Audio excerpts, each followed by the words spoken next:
Hi, everybody. Good morning. So it's very late where I am.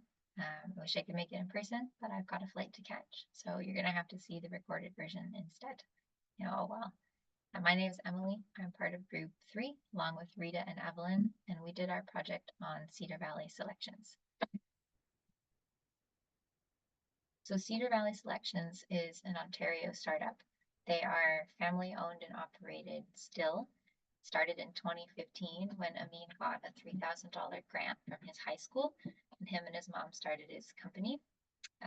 They were most recently featured on season 18, episode 7 of Dragon's Den Canada, where they made a deal with Arlene for $1 million in capital investment and for 20% of the company, which puts their most recent valuation at a $5 million company. So this is so far a success story. Now, what do they sell? Pita chips only. So they're specialists. They sell fried pita chips, Lebanese style, because that's where the family's from, which most importantly means they're cooked in coconut oil and not seed oils. So seed oils have been theorized to contribute to inflammatory diseases.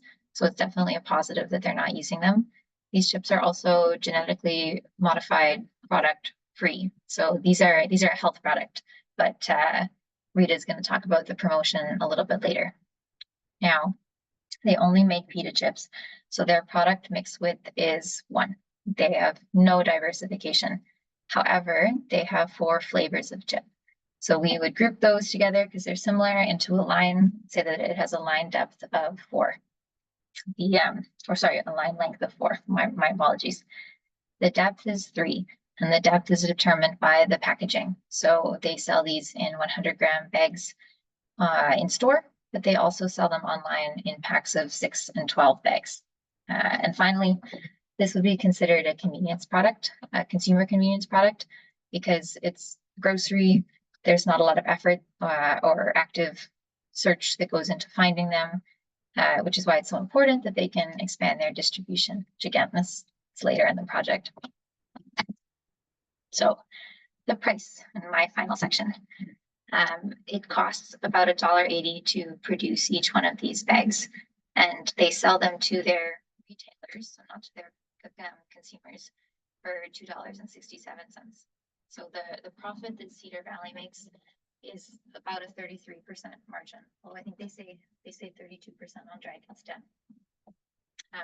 And that, based on the Dragon's reactions, is too low for groceries, or at least it is very low, because they're not making a profit yet.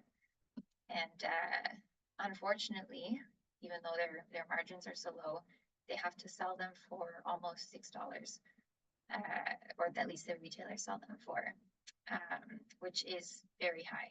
So we looked up the competition. Stacy's, which makes almost an identical product, sells theirs for $2.20 for 100 grams. So this is a very, very high price.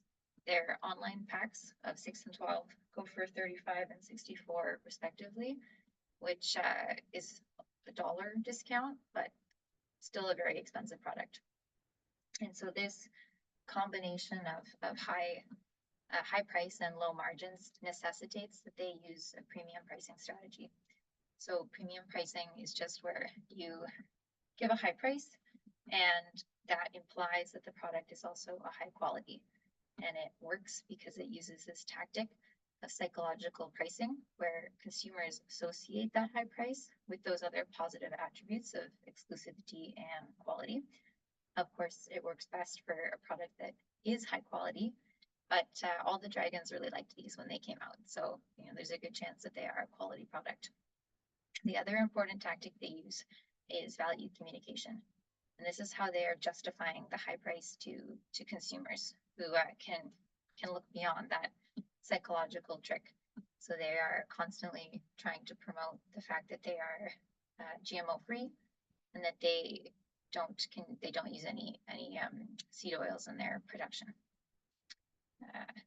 And Rita is going to talk about place next. Thank you for watching this Zoom video.